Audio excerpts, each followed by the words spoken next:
Decoding NEP 2020 School Education, you will be asked to log in. So give your username and password and log in.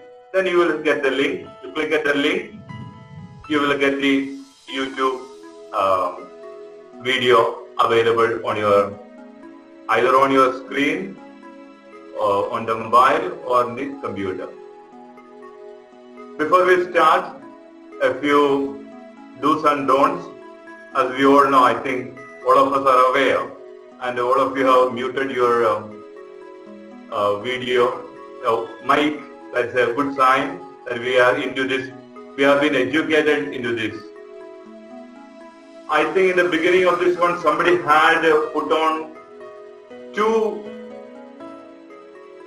devices in the same room. What happens is, when you put on two devices, you log in from two devices in the same room. What can happen is, what is coming out from one device can be taken by the another device. That will create a lot of disturbing noise. So if you are in the same room, please use only one device to log in. And you will know, please, knowingly or unknowingly, do not click on present now button. I know it is not knowingly, somebody does it by mistake, it can happen.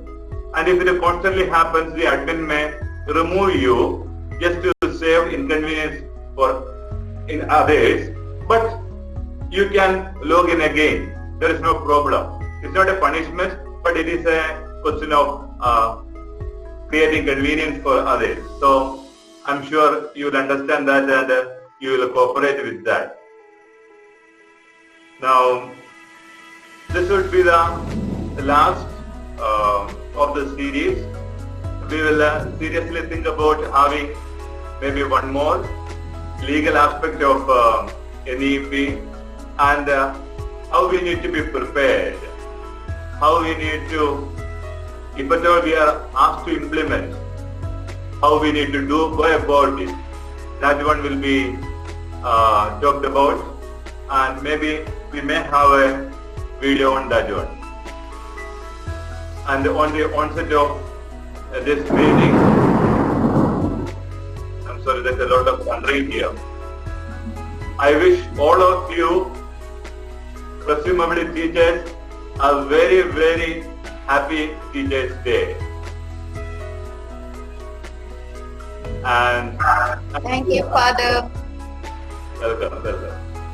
I'm sure it was a very and maybe a very heartening Teachers' Day for you, without having the students around you, without missing all the surprises the students were supposed to bring in.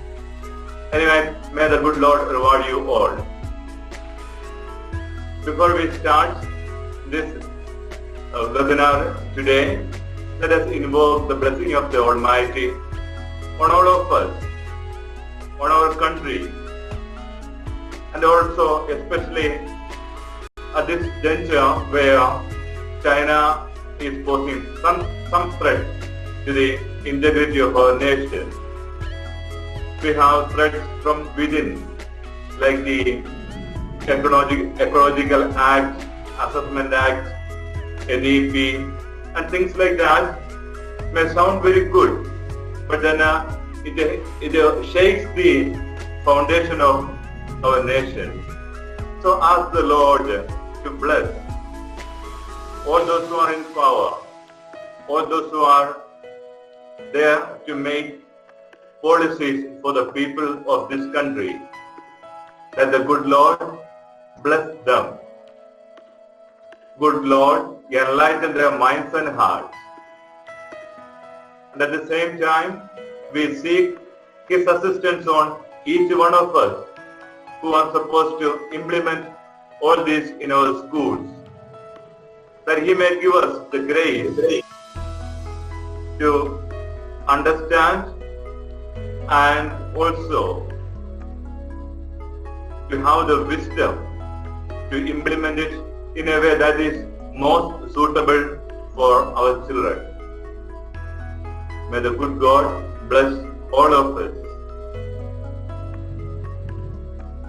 Now, I would like to introduce today's speaker, Father P.J. James. Actually, Sister Helen had agreed to do this honors, but then she had some urgent work, therefore she is unable to be for the meeting. Father P.J. James is a Hazaribagh Jesuit who was the principal of St. Xavier's Hazaribagh for a long time. Now he is the principal of Bokaro St. Xavier's in Jharkhand. He is also the coordinator for education of the Hazaribagh province. He has done his doctorate from the USA, and he is more into research on educational issues and very competent to deal with school matters. And ever since this NEP came, it was his initiative and also suggestion from the executive body of the CMEIA to have a program.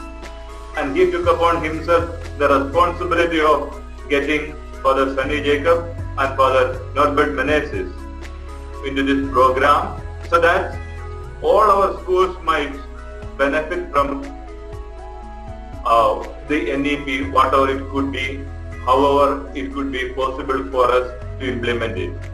And may I now request Father James to start with his presentation.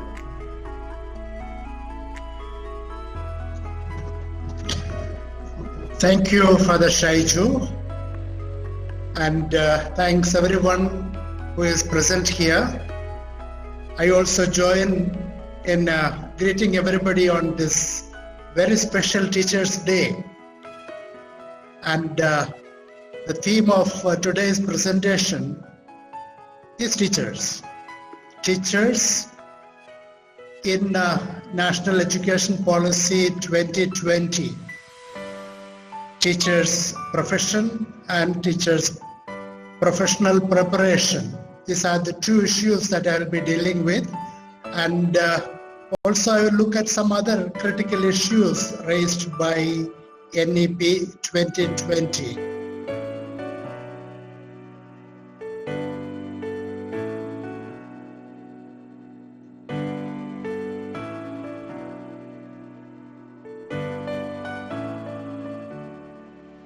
Is my screen visible to all of you? Somebody please mute and Yes, Father. Yes, Father. Yes, Father. Yes, Father. Yes, Yes, Father. Chapter 5 of the National Education Policy deals with teachers, and Chapter 14 with teacher education. There is another chapter I'll briefly mention, which is Chapter 8, that is about accreditation and assessment. Now, teachers shape the future of our children. This is a statement from NEP, and therefore the future of our nation. However, the quality of training, recruitment, deployment, service conditions, and empowerment of teachers is not where it should be. Consequently, the quality and motivation of teachers do not reach the level where they could be. So NEP has rightly identified a problem with the teaching profession as of now in our country. So it talks about recruitment of teachers. So it wants excellent students to enter into teaching profession, especially from the rural area. So it's offering main scholarships across the country for study at outstanding B.Ed programs. Then it also wants to give incentives for teaching in rural areas, like local housing and arrangements for getting housing at subsidized rates. It is also proposing certificate courses for developing specialization for subject or generalist teachers, and also for special education teachers teaching children with disabilities. Then NEP also wants to put a halt to the excessive transfer of teachers. We know the education department, there's a lot of corruption. Transfer posting is a way of making money, and this policy says we want to put an end to that, and we would like to have transfers only for promotion and putting people in higher positions, in leadership positions. It talks about strengthening teacher eligibility tests. Better test material will be prepared in terms of both content and pedagogy. TET will be extended to cover all the stages of schooling. Now there are 4 stages of schooling. One is early childhood education, and we call it the foundational stage, and the early primary section, which we call the preparatory, then the middle and the secondary. So for all the 4 stages, there will be TET for teachers. Recruitment of subject teachers. For that, TET and NTA scores in the corresponding subjects will be taken into account. NTA is National Testing Agency. It's a new testing authority that has been set up by the government of India, which is now conducting the joint entrance examinations and NEET exams. So for teacher recruitment also, then they will have a role to play later. Teachers will be identified to promote local knowledge and expertise. NEP has proposed school complexes. So schools and school complexes will be encouraged and supported with resources to hire local eminent persons or experts as specialized instructors in various subjects. So for these experts, B.Ed and other such qualifications may not be necessary. The practice of hiring para-teachers, teachers on short-term contracts, will be phased out. To assess expected teacher and subject vacancies over the next 2 decades, a comprehensive teacher recruitment planning exercise will be taken up all over the country and in every state. So the summary of what I have said so far, you can go through those points. Point number 1, the transfer system will be transparent. Second, the teacher eligibility tests will be strengthened. Third, test scores and demonstration will be part of the recruitment process. And fourth, tech-based planning for teacher recruitment. In order to identify vacancies all over the country, technology will be made use of. And then what I have not mentioned so far is restructuring National Council for Teacher Education. Be restructured. It will no more be a regulatory body, but will be a professional standard setting body under General Education Council. There will be certificate courses for developing special education, a specialization for subjects or generalist teachers teaching children with disabilities. Now the government uses the word Divyang instead of Bikalang. Divyang children during pre-service teacher preparation and synergy with the NCTE and RCI. RCI is the Rehabilitation Council of India. So now regarding the service environment and culture for teachers. So the service environment and culture of schools needs to be overhauled to maximize the abilities of the teachers to ensure that children are learning, to ensure decent and pleasant service conditions in schools. Adequate infrastructure and other facilities will be provided. For effective governance, resource sharing and community building, the state and union territory governments may do rationalization of schools and introduce school complexes, meaning Some small schools may be asked to close down, and schools may be brought under one school complex so that they can be better governed. So that is what they are saying. Now, teachers' professional culture. Teachers will no longer be engaged in work not directly related to teaching, like election-related work, cooking of midday meals, and other strenuous administrative tasks. That is what the NEP is proposing. The role expectations of principals and teachers will explicitly include developing a caring and inclusive culture in the school. To be able to teach in the manner they find most effective for students in classrooms and communities, teachers will have greater freedom to choose aspects of the pedagogy. And teachers will have to have continuous professional development. They are proposing that teachers driven by their needs, their own needs and choice, will participate in 50 hours of continuous professional development programs every year for their own professional development. I think this is a practice that CBSE has already introduced. Not only teachers, also school principals and school complex leaders also will have this opportunity for professional development. So there will be modules prepared, and there will be management workshops and online development opportunities and platforms to improve their own leadership and management skills. So principals also will be expected to participate in at least 50 hours of continuous professional development modules every year.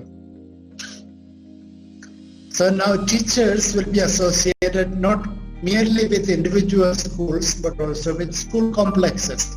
So sharing of teachers within school complexes will promote relationship between constituent schools. They will ensure optimal subject-wise distribution of teachers, enable teachers sharing best practices with each other.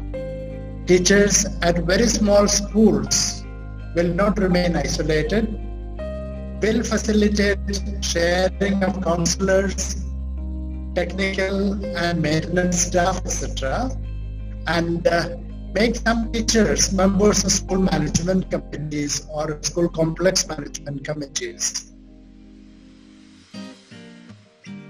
Teachers will have opportunities for career progression. Now, by career progression, they are not saying that a teacher who is teaching the primary section can go to the secondary section. That is not the meaning of career progression here, because according to this policy, all teachers will be considered to be of the same rank, whether they are teaching foundational courses, preparatory courses, or middle school or secondary. So a robust merit-based tenure track will be provided for teachers. So there will be probation, it will be followed by confirmation service, and with promotion, appropriate salaries which are also provided. There will be a system of multiple parameters for assessment of performance that will be developed by the state or union territory government. And so this will be related to the tenure of the teachers. So which means if the assessment is not satisfactory, that progression in career could be denied. Such merit-based assessment could be used to determine tenure decisions, promotions, and salary increases for each teacher. There will be parity in service conditions across all stages of school. That's what I just mentioned. All stages of school education, whether it is foundational, preparatory, middle, or secondary. So there will be, at present we know, a PRT teacher gets paid much less than a TGT, whereas the skills required by a PRT teacher may be a lot more complex than those who are teaching at the plus 2 level. So this policy would like to turn into that kind of a distinction. There will be no career progression related incentive to move from being teachers in early stage to later stages or vice versa. All stages of school education will require the highest quality teachers, and no stage will be considered more important than any other. Vertical mobility of teachers based on merit will also be paramount. Outstanding teachers with demonstrated leadership and management skills will be trained to take on academic leadership positions in schools, school complexes, etc. So if you do well as a teacher, then the government says you have opportunities for career progression in leadership roles. Then common national professional standards for teachers will be developed by NCT by the year 2022, 2 years from now. NPST will be prepared. It will be prepared by NCERT or State Council for Education, Research and Training. So these two bodies will prepare the professional standards for teachers. And NPST will cover expectations of the competencies and roles of the teacher at different levels of expertise and rank. NPST will include standards for periodic performance appraisal. NPST will inform the design of teacher education programs. NPST will be reviewed and revised in 2030 and thereafter every 10 years on the basis of rigorous analysis of the efficacy of the system. So, national professional standards for teachers. Then about special educators. There is urgent need for special educators, subject teaching for children with disabilities, the young children at the middle and secondary level, including teaching for specific learning difficulties. This is a very important area, and in our country not enough attention is being paid. We need to segregate them, so we need to have teachers with special education training to integrate children with special needs into the classrooms. Programs will be offered at multidisciplinary colleges and universities as certificate courses in the pre-service and in-service mode, full-time or part-time courses. So you are going to hear this multidisciplinary colleges and universities a lot more in the slides that I'm going to take up, because they are going to propose now that all teacher education should be in multidisciplinary colleges and universities. So, a summary of what I have spoken so far. A technology-based comprehensive teacher requirement planning, forecasting exercise to be conducted by each state. Teachers will have more autonomy in choosing aspects of pedagogy in classroom teaching. Career growth to be available for teachers within a single school stage, that is within foundational or within preparatory, within middle or within secondary. Academic leadership positions will be made available for teachers. National professional standards for teachers will be developed by 2022. Teacher professional development is required. 20 hours minimum of continuous professional development is required of teachers and the school leaders, and there will be merit-based tenure track system. Improving the service environment through better infrastructure and better service conditions in schools. So this is about the teachers' profession right now. Yes.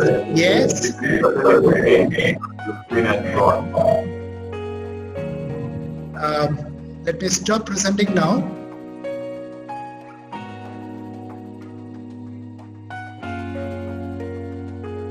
Yes, Father Shaiju? Would you just present it again, your screen again? Okay, I will do that. What happened? Tell me. The screen is not visible. Okay. Was the problem experienced by everybody or just? Many. Many. Okay. Let me try again. If there is a problem, please shout again. Yes, sure.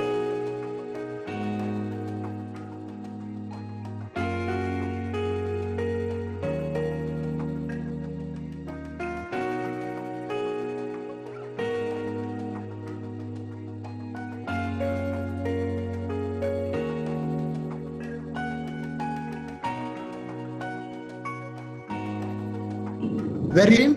Yes, thank you. Yeah, this is where I was. The screen before this, were you able to see?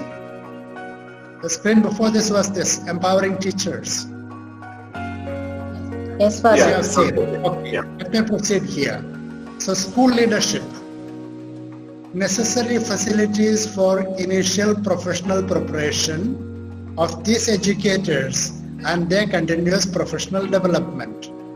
So this is for school leaders.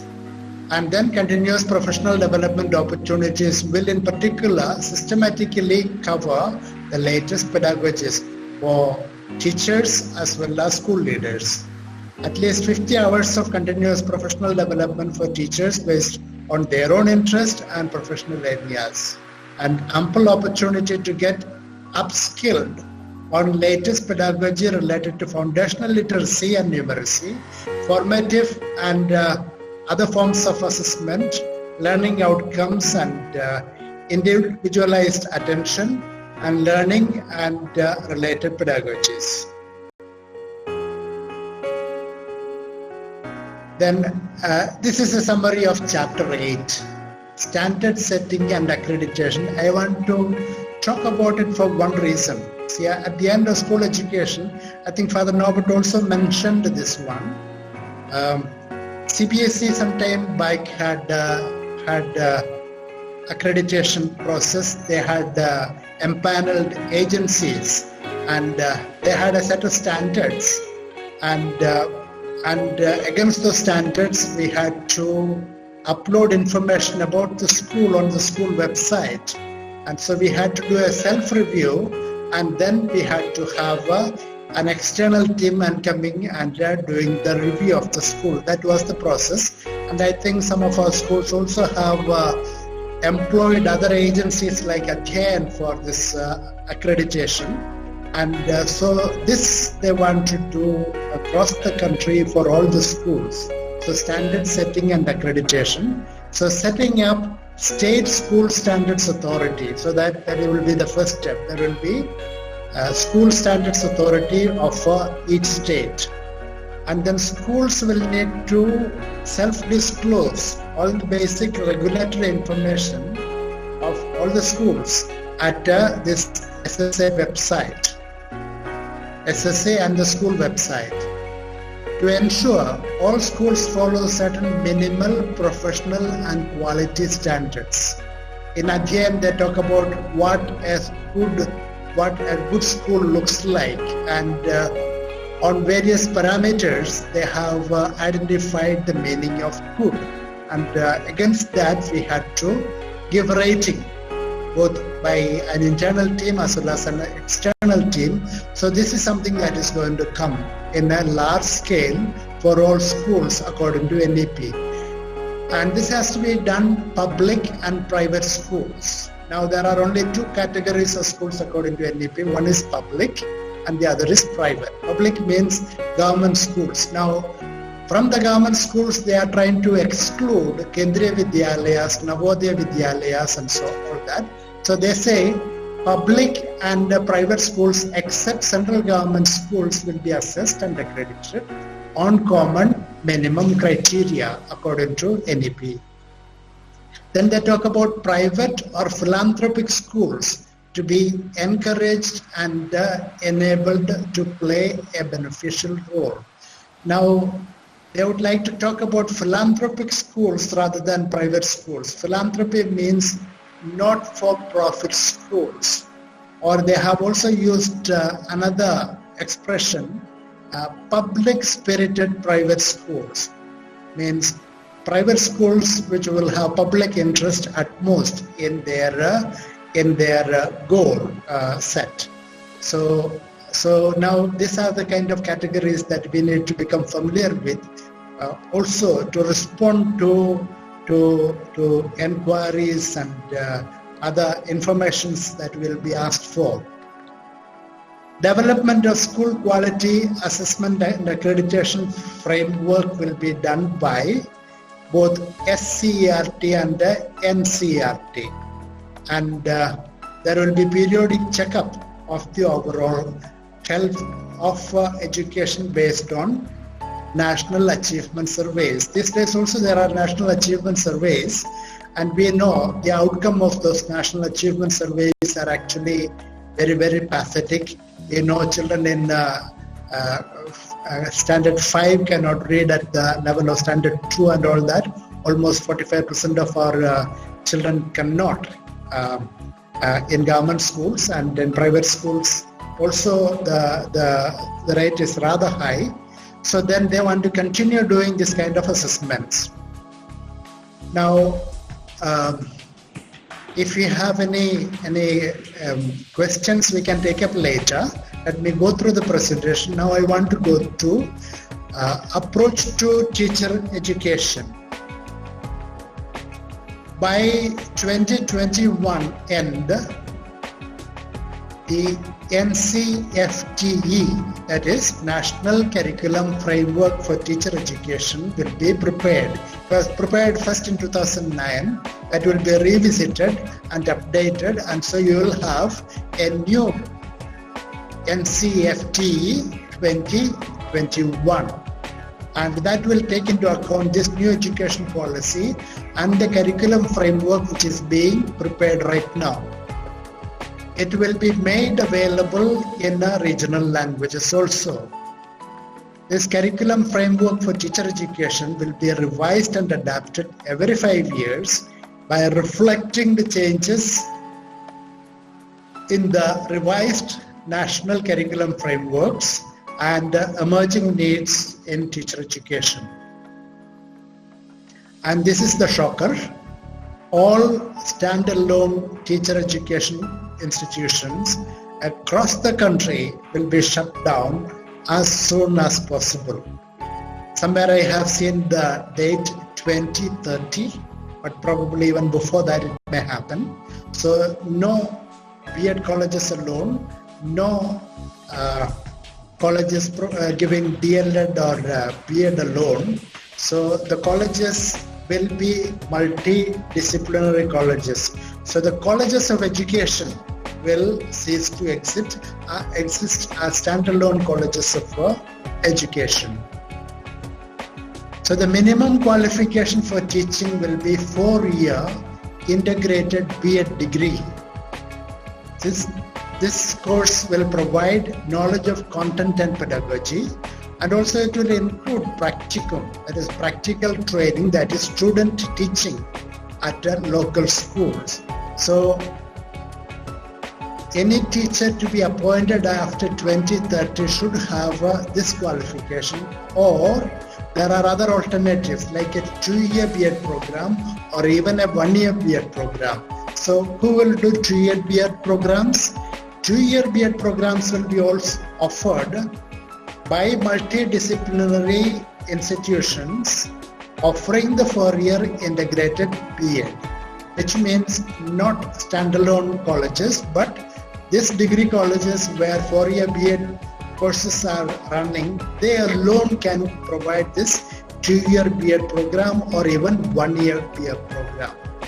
It will be for those who have already obtained a bachelor's degree in specialized subjects. So if you have a 3-year bachelor's degree, you can opt for a 2-year B.Ed program still if it is available somewhere. There will also be suitably adapted 1-year B.Ed program.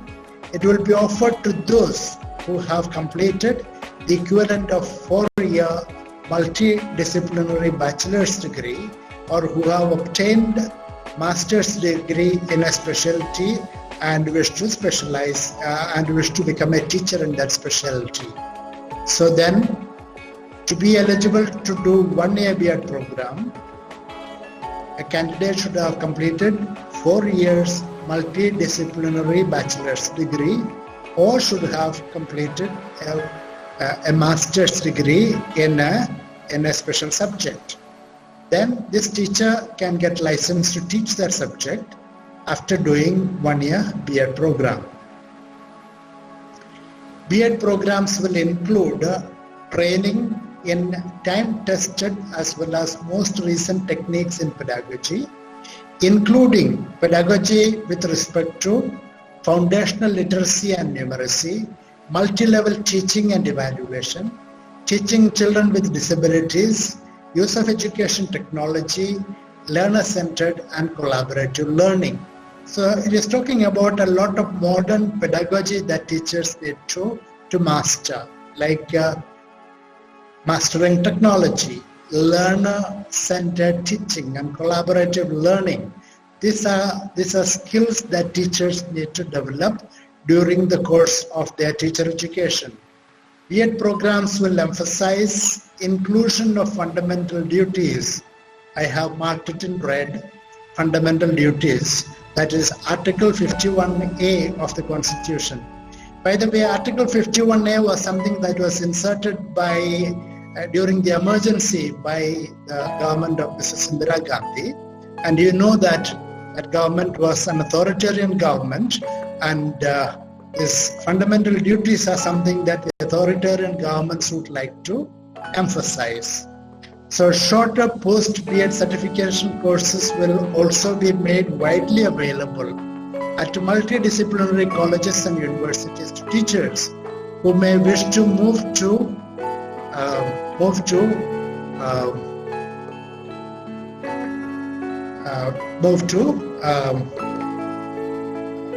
teaching, in some specialization. Now, there is a summary of what I have shared with you so far. So there will be a new and comprehensive national curriculum framework for teacher education. All teacher education programs to be conducted within composite multidisciplinary institutions. Only educationally sound multidisciplinary and integrated teacher education programs will be available. NTA testing is required for admission to B.Ed. So there will be common entrance test conducted by National Testing Agency. There will be merit-based scholarship for attending B.Ed programs. There will be stringent action against standalone teacher education institutions. So all teacher education colleges will have to be closed, and if any runs, there will be action against them. Setting up of national mission for mentoring with a large pool of outstanding senior retired faculty. So for teaching teachers or mentoring teachers, so retired outstanding faculty will be recruited. There will be, these are matters from higher education. National Higher Education Regulatory Council of India will be set up, and it will function as a single point regulator for higher education sector, including teacher education. So teacher education also will be regulated not by NCTE, but by National Higher Education Regulatory Council. Teacher eligibility tests at all stages will be strengthened. So pictorially the same here, 4-year B.Ed programs, 2-year B.Ed programs, and 1-year B.Ed programs.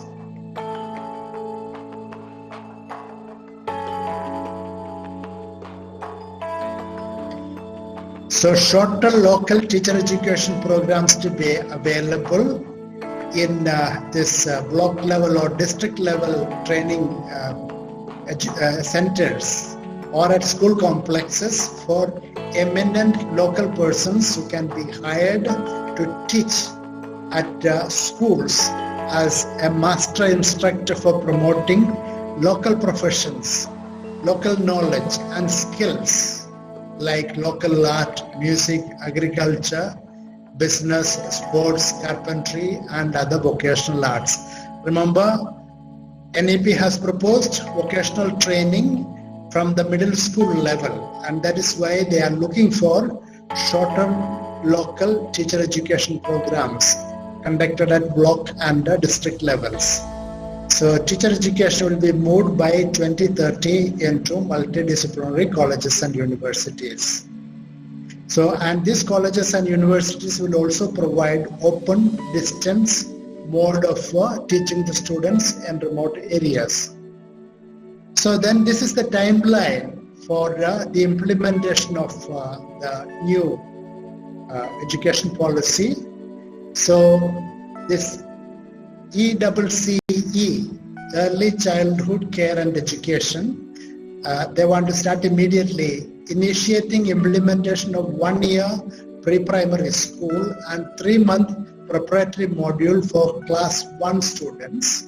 That is phase 1 will be done in 2021-22. So implementation of the new curriculum and assessment. And the new pattern for board in class 10 by 22-23. Expansion of 1 year of pre-primary through primary schools and Anganwadis will be done in 2023-24. So if you do not have a preschools, you have 3 years to start a preschool so that you can incorporate this early childhood education, early childhood care and education into your school system. So by 2024-25, the entire curriculum from class 1 to 12 would have been revised and new examination patterns would have been set up. So new exam pattern for class board 12 by 24-25. So, okay, next. Here we go. There is a summary of all the years in a little more detail.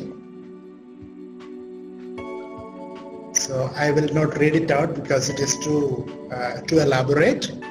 So, and I'm willing to share this with all the participants today.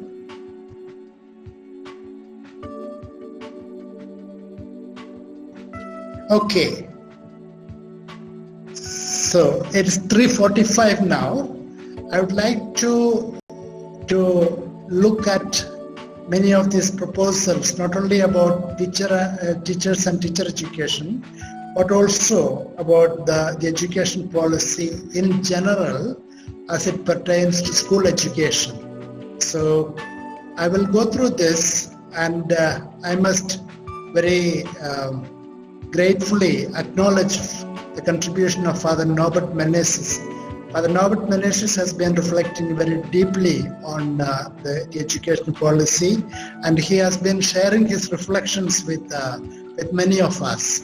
And so I have borrowed a lot of his ideas in what I am going to say now. I think Father Norbert is present somewhere here. If he is listening to me, thank you, Father Norbert. Now, welcome. Okay, you are there. Thank you. First of all, the timing of the release. Remember, they started this process soon after the Modi government took charge in 2014. First, there was this JSR Subramaniam committee, and then, of course, last year an elaborate report by Kasturi Rangan committee, and then things went to the back burner for some time, and now, when all the schools are closed and people cannot come out onto the streets, this education policy has been released. So why is it now? You know, if it has taken 34 years to come up with a new education policy, would it not have waited a few more months, especially for some debate in the parliament with our elected representatives? Why did the NEP circumvent parliamentary oversight, discussion and scrutiny, where the members of the parliament deliberately kept out of crucial discussion in order to prevent them from examining the policies critically Probably now you will say nothing surprising, because in the parliament, our members of the parliament cannot ask any questions. Earlier, there were no press conferences. Now even the members of the parliament cannot ask questions. So probably this is a very disturbing trend, and I'm sure many of the proposals will not go down well with the opposition ruled states. Then let's take a look at the vision of the education policy. It looks beautiful. We can't fault the vision, but we need to read between the lines. An education system that contributes to an equitable and vibrant knowledge society by providing high quality education to all. We cannot fault that vision at all.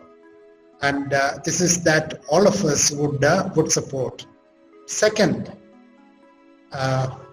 this vision develops a deep sense of respect towards fundamental duties, again highlighted, and constitutional values, bonding with one's country, and a conscious awareness of one's role and responsibilities in a changing world. Instill skills, values, and dispositions that support responsible commitment to human rights. Human rights are mentioned here. Sustainable development and living and global well-being, whereby reflecting a truly global citizenship. Again, wonderful. We cannot agree more with this vision. Okay. But the problem probably with the emphasis, and that's what we need to reflect upon. Now, fundamental rights are mentioned, not mentioned, but fundamental duties are mentioned. There is no mention of the word fundamental rights in the Constitution. Human rights are mentioned. The policy envisages that the curriculum and pedagogy of our institutions must develop among the students a deep sense of respect towards fundamental duties and constitutional values. Again, underline constitutional values because we need to talk about them. Bonding with one's country and a conscious awareness of one's roles and responsibilities in a changing world. So, fundamental rights omitted. Fundamental rights are basically about the various freedoms our Constitution guarantees, such as right to life and equality and freedom of speech enshrined in under the Constitution and enforceable even against the state. Many of our citizens are socially oppressed and denied equal opportunities. We want them to be ignorant of fundamental rights. So others telling us do not teach fundamental rights in the school. That awareness should not be there anymore, so that they can be subservient to the violators of human rights. So maybe NEP 2020 wants future generations to forget about fundamental rights. Fundamental rights, very elaborate in Part 3 of the Constitution, and fundamental duties are somewhere in a little corner of the Constitutions in Part 4. So many articles starting from 14 to 33 deal with various rights that citizens have. So it is a very disturbing omission in the education policy. Now about constitutional values. National Education Policy 2020 states the fundamental principles that will guide both the education system at large as well as the individual institutions within it are ethics and human and constitutional values. No problem. But when we talk about constitutional values, those important values are not mentioned, and those values which we are becoming more and more conscious of these days, the values that are mentioned in the preamble of the Constitution, especially secular and socialist. the NEP fails to affirm the preamble of the Constitution, thus underplaying the multi-religious, multicultural and multi-ethnic identity, the pluriform identity of our country. So by socialist we mean wealth should be shared equitably in society through distributive justice. So socialism is that. It is not everybody becoming equal, but those gaps should be more and more narrowed. The wealth should not be concentrated in the hands of a few, and that government should regulate the ownership of land and industry to reduce socio-economic equality. This is contained in the Constitution. Secular means the basic structure of the Indian Constitution asserts that equal freedom and respect for all religions. There is no state religion. All the citizens are allowed to profess, practice and propagate their religion, and the state does not show partiality towards any religion, and refrains and remains neutral in executing its duties towards its citizens. So this is a major concern. What constitutional values is this NEP trying to promote? Then another disturbing phenomenon about NEP, it was already pointed out when the draft was circulated, that this national education policy is detrimental to the federal character of the Indian Union. NEP is very sweeping, ambitious and over-centralizing. It goes against federal principles. The Constitution framers kept education under the domain of the state governments, and is continued so till the 42nd Constitutional Amendment. So till then, Constitutional Amendment is that famous amendment which also included in the preamble secular and socialist. And the 42nd Amendment also is what included the fundamental duties, Article 52A of the Constitution. So now, so the Constitution framers had actually kept education as a state subject, while vesting the Union government with major responsibilities to ensure equity and standard in education. The 42nd Constitutional Amendment moved education to the concurrent list, means it's the joint responsibility of the national Union government as well as the state and union territory governments as equal partners. Now, what we are seeing is the states have been almost disenfranchised in the process, and the center has simply taken over. The principles of federalism demands that states should be treated as equals in key policy making process involving education. And maybe proposals like this common platforms like PARAC, NTA, etc., goes against the federal character of or rather that education being in the concurrent list. And many states have already objected to this, and let us see what comes up. The next is minority rights. This again is a serious concern for all of us. Article 31 of the Constitution states, all minorities, whether based on religion or language, shall have the right to establish and administer educational institutions of their choice. The NEP document uses the word minorities thrice in passing by minorities it meant probably Muslim minorities as part of the socially and economically disadvantaged groups. And and that is mentioned in passing. There is no affirmation of the rights of minorities to establish and administer institutions of their choice. So this is going to come in conflict with the new education policy. Already Right to Education Act tried to interfere with the minority rights, and it was challenged, and the minority communities won. It does not mean that we need to have certain standards and we need to be regulated well, but then this kind of interference with the right to establish and right to run, that is what we should be wary about.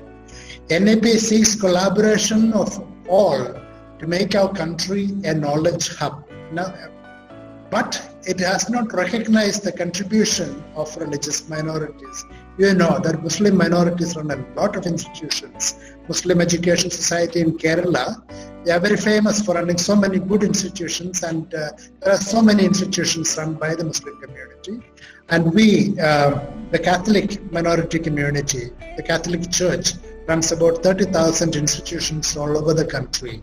And so complete blanking out of these institutions in the NEP document and simply cover them under these two categories of public and private schools. So we are all private schools, and private schools are on an equal footing, whether minority or non-minority, the way things are put at the moment, a serious concern. NEP recognizes only two categories, public and private schools. 8.7 says public and private schools will be assessed and accredited on the same criteria, benchmarks and processes. Will this blanket statement become source of political interference and leading to infringement of our minority rights? So we know that when bureaucrats get power, they try to interfere in all sorts of ways and threatening the freedoms given in the Constitution of India. And we who are in schools are well aware of what happens through these. And so this is a serious challenge. Then the next is very connected with that. There is an ideological slant that is visible. There is a lot of talk about the glory of ancient India. That India where there was plastic surgery and biotechnology and in vitro fertilization and all that. You would have heard about that even from the Prime Minister. And about that, why only of ancient India, not about other parts of India. A lot of progress took place under Islamic rule in India. A lot of development, and also modern India. So why only ancient India, not of the Middle Ages and modern India? Why ignore the Islamic Golden Age, a period of cultural, economic and scientific development? Or the contribution of Christianity, especially the Catholic Church, in providing quality education, especially to the poor? The chief beneficiaries are from the minority, are from the majority religions. Can ancient Indian solutions effectively respond to today's local and global challenges? That is the big question. Do we have all the answers there in the Vedas and the Upanishads? Now, the question of Urdu. Urdu, I think this is something that Father Norbert mentioned last time. Urdu is the seventh most spoken language of India. It is not even mentioned in NEP for 18. Whereas Sanskrit is mentioned 23 times, Sanskrit actually is not so much of a living language in the sense that people use it for communication with each other. So it's a classic language with limited use at the moment, but that is what is being highlighted, not a language like Urdu. So Ministry of Education includes all the 22 languages mentioned in the 8th schedule of the Constitution. This clarification has come subsequent to that criticism by Yashwant Sinha. Now, from here I would like to highlight the key principles of NEP. Okay, it's already 4 o'clock, so I'll go a little fast now. The key principles, just quickly: respect for diversity and local context. Diversity in all curriculum, pedagogy and policy. But diversity and local context has not been taken into account with regard to equity and inclusion as the cornerstone of all educational decisions, community participation, encouragement and facilitation for philanthropic private community participation, use of technology, emphasize conceptual understanding rather than rote learning and learning for exams, and recognizing, identifying unique learner, critical thinking and creativity, to encourage logical decision making and innovation. And again, another principle is continuous review. So these are the key principles outlined in NEP. I have elaborated this in a few slides, but I am skipping them. Okay, now let us look at these key principles about, one of course is universal access, right? So everyone. So Sustainable Development Goal SDG 4 of UN Agenda, adopted by India in 2015, seeks to ensure inclusive and equitable quality education and promote lifelong learning opportunities for all by 2030. It has been accepted. Now, we should strive by all means. Now it talks about gross enrollment ratio of 100% by 2030. But if preschool to secondary level, if there has to be just 100% enrollment, the demands are mind-boggling. So Father Norbert picks up this statistic somewhere and says 50 new schools will have to be opened every week for the next 10 years to have a 100% gross enrollment, which means 50 new headmasters, 200 to 300 teachers every week for the next 10 years. So it means total 10 million teachers to address this demand for universalization of early childhood to secondary education. Not going to happen.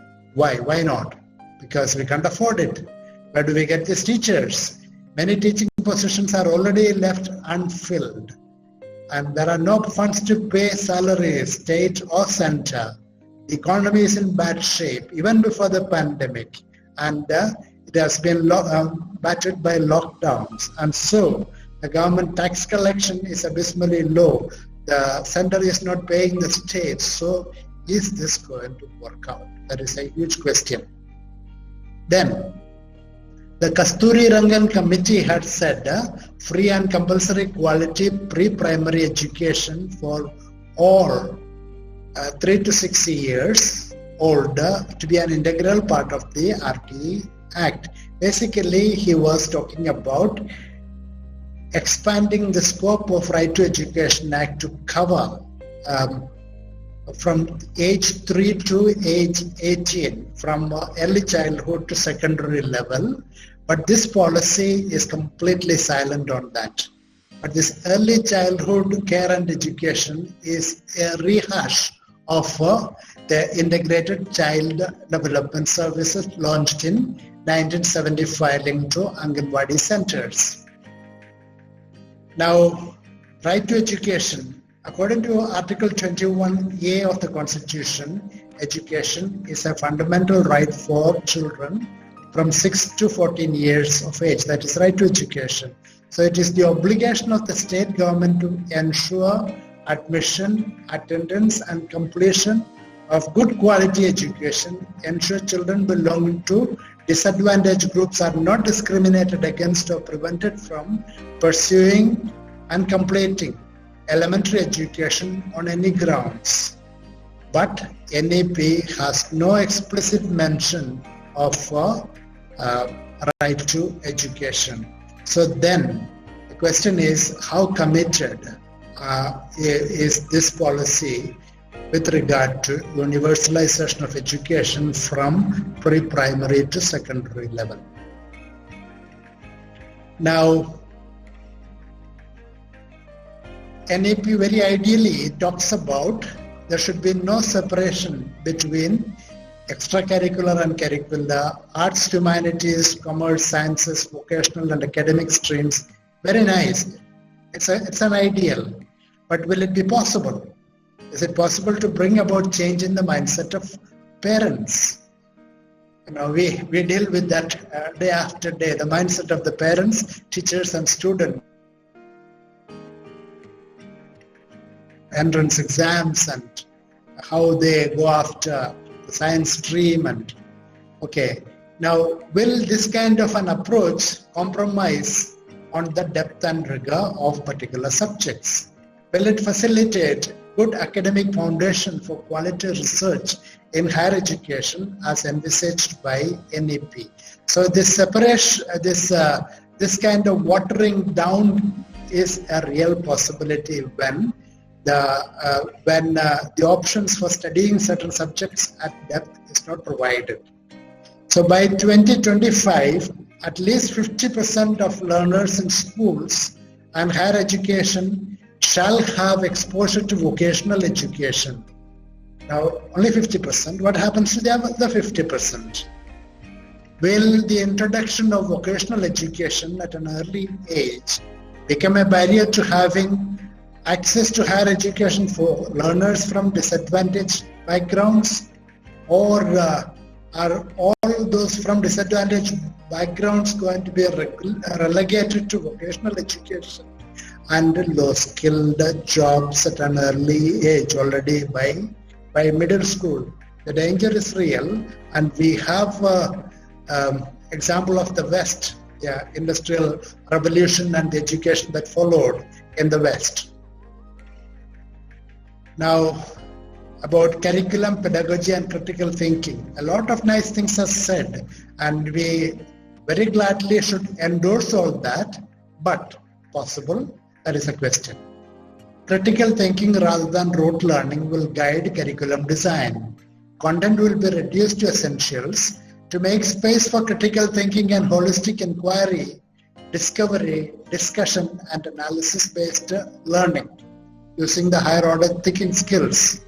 The content will focus on key concepts, ideas, applications, and problem solving. Teaching and learning will be interactive. Questions will be encouraged. Classroom sessions will contain creative, collaborative, and exploratory activities and deeper experiential learning.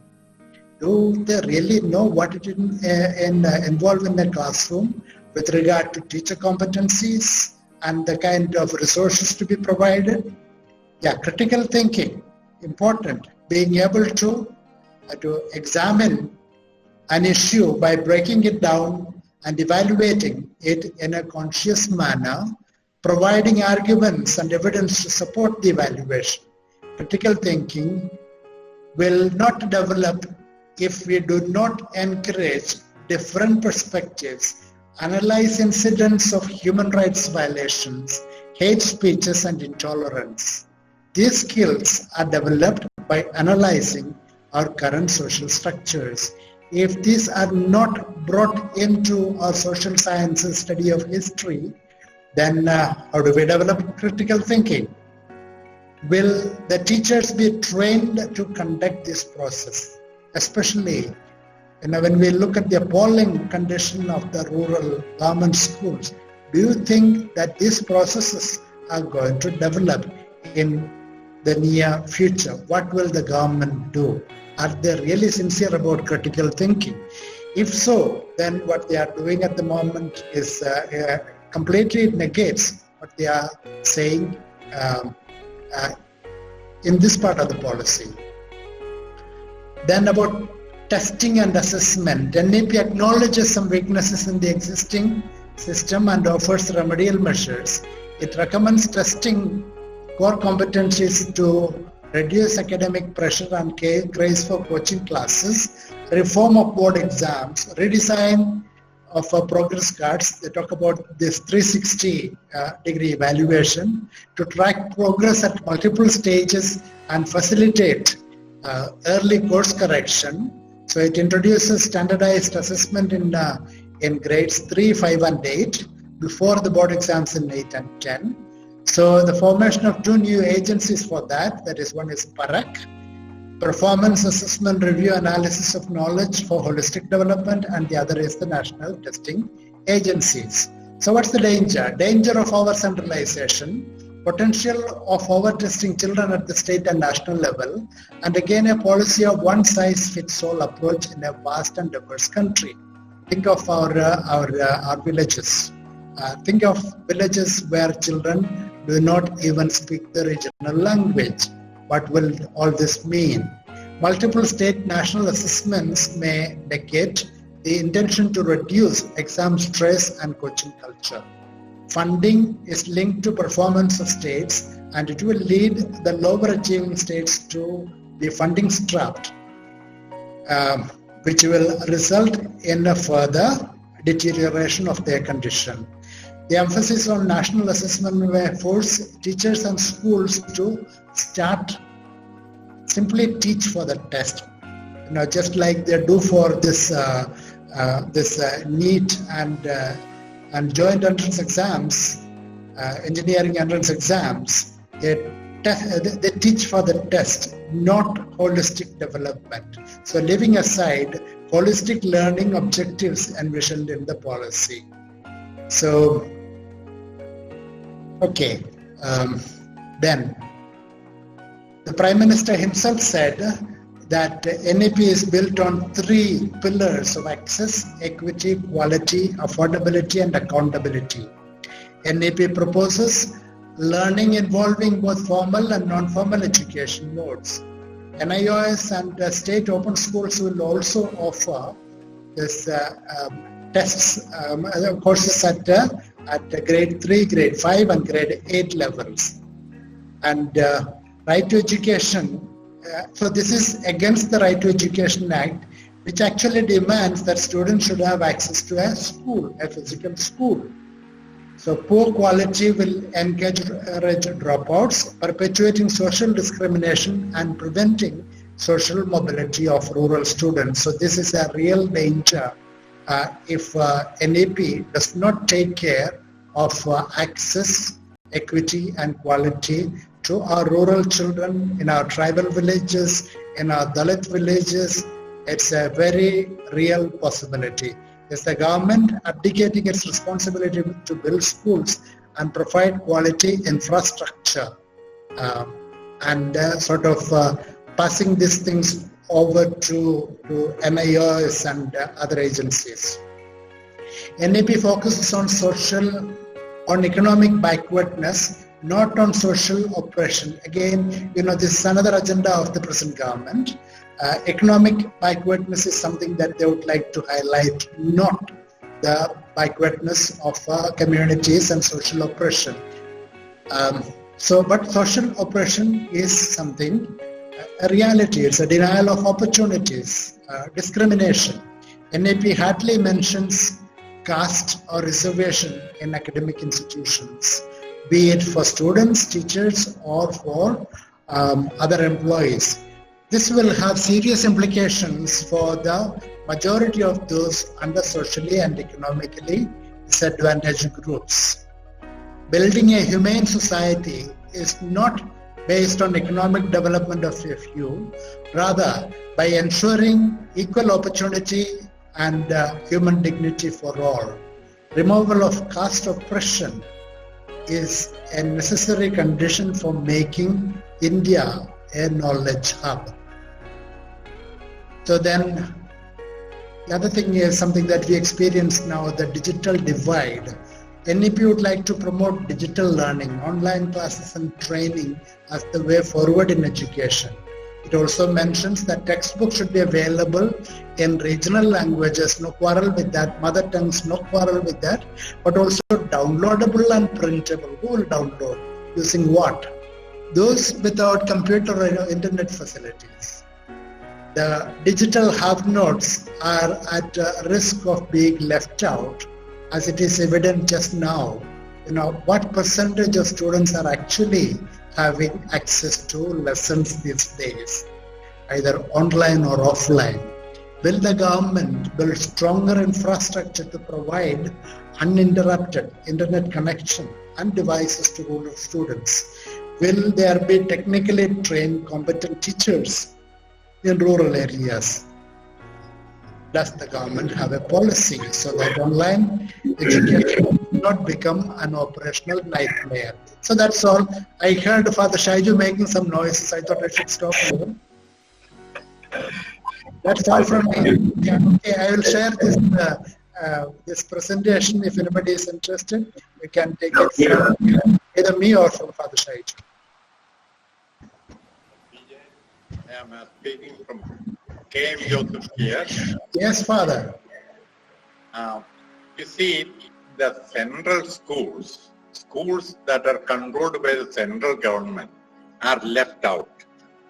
So, do you think that the whole NEP is going to be sidelining all the poor from all elite education and turning them into workers and screwdriver people going around, while through the centrally controlled schools, or it may come to be CBSE and ICSE, etc., and the elite alone will get a real quality education, while all the poor will be condemned to without any school, no school facilities are provided, just all the schools coming together and working, so that it is simply told it is a one-way talk. There is nothing inside offered to the ordinary person, while the elite will get a different education system. Yeah, Father K.M. is basically saying whether the vocational education would adversely impact the poor.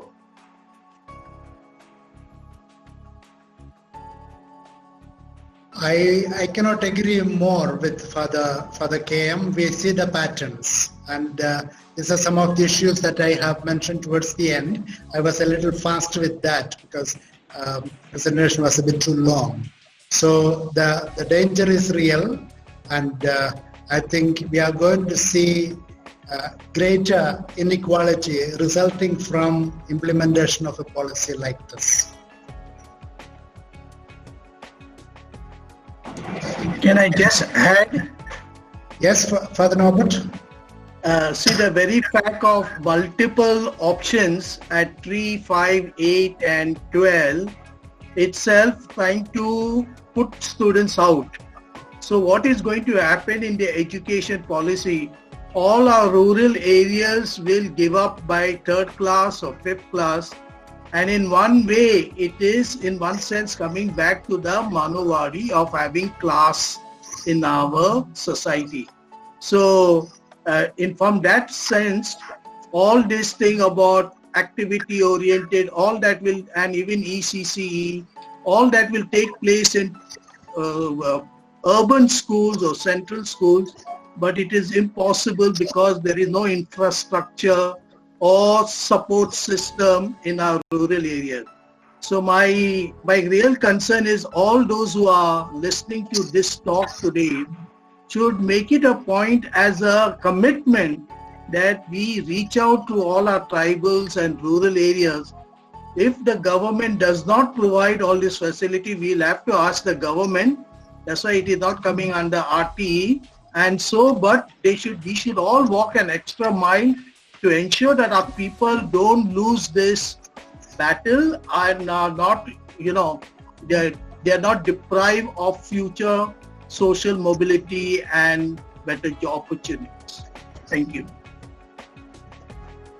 I think the presentation was rather well done. It was self-explanatory that I don't think there will be many doubts as to where the NEP is leading the nation to when we look at the concerns. Maybe to summarize the presentation today, we would ask the same question with Father James, that it is very idealistic. Whether the question is whether is it practical. Maybe that question may still churn around in our minds and hearts as we leave this webinar. And I congratulate and thank Father James for the effort he has taken for presentation and making it so simple that it is intelligible to each and everyone who heard it. And let us all give a round of applause, but you can do it without even, you can unmute your mic and do it. Yeah. Thank you. Thank you, Father. Thank you. Yeah. Now, Thank you, for Father. everybody else, there is more information. We may have more seminars coming up on NEP and other things. It will be basically posted on the website cmeia.in. Please keep visiting the website. We may not be able to roll out information to each individual. Please keep visiting the website. And remember, the signing up in the website is needed for the institutions. It is mainly for the institution, not for the individual persons. So please keep that in mind. And if you individuals have logged in, signed up, you can send a mail saying, I am an individual, you may remove me, and you will be removed. And thanks a lot for the for Father Sunny Jacob, for the first one who gave us an overview of the NEP, then Father Norbert on school education, then Father James on the teacher education. Beautifully done. I'm sure all of us would have had some idea of what this NEP is all about. And I think we will be better prepared, and we will not say, oh, we do not know what it is. Therefore, I think we need to thank the executive body of the CMEIA for taking this initiative to conduct this program. And also, we thank all the participants. If it were not for you to give time, especially today being a Teacher's Day, that you had made up your mind to be here, if you had not given this time, it would have been a waste of time and effort. And thank you one and all. God bless us all. Keep our nation truly democratic and secular and socialist country. Word from Father James. There is one question that I wanted to answer. It is from Zamir Arif. He's asking, is there any mention of research or higher education for in-service teachers in NEP 2020? I actually did not want to go into that higher education area at all. I thought, this particular group is more interested in school education, so I restricted to that area. But the answer is yes, it is there. So more we can discuss later. Thank you. Thanks a lot. You may leave now.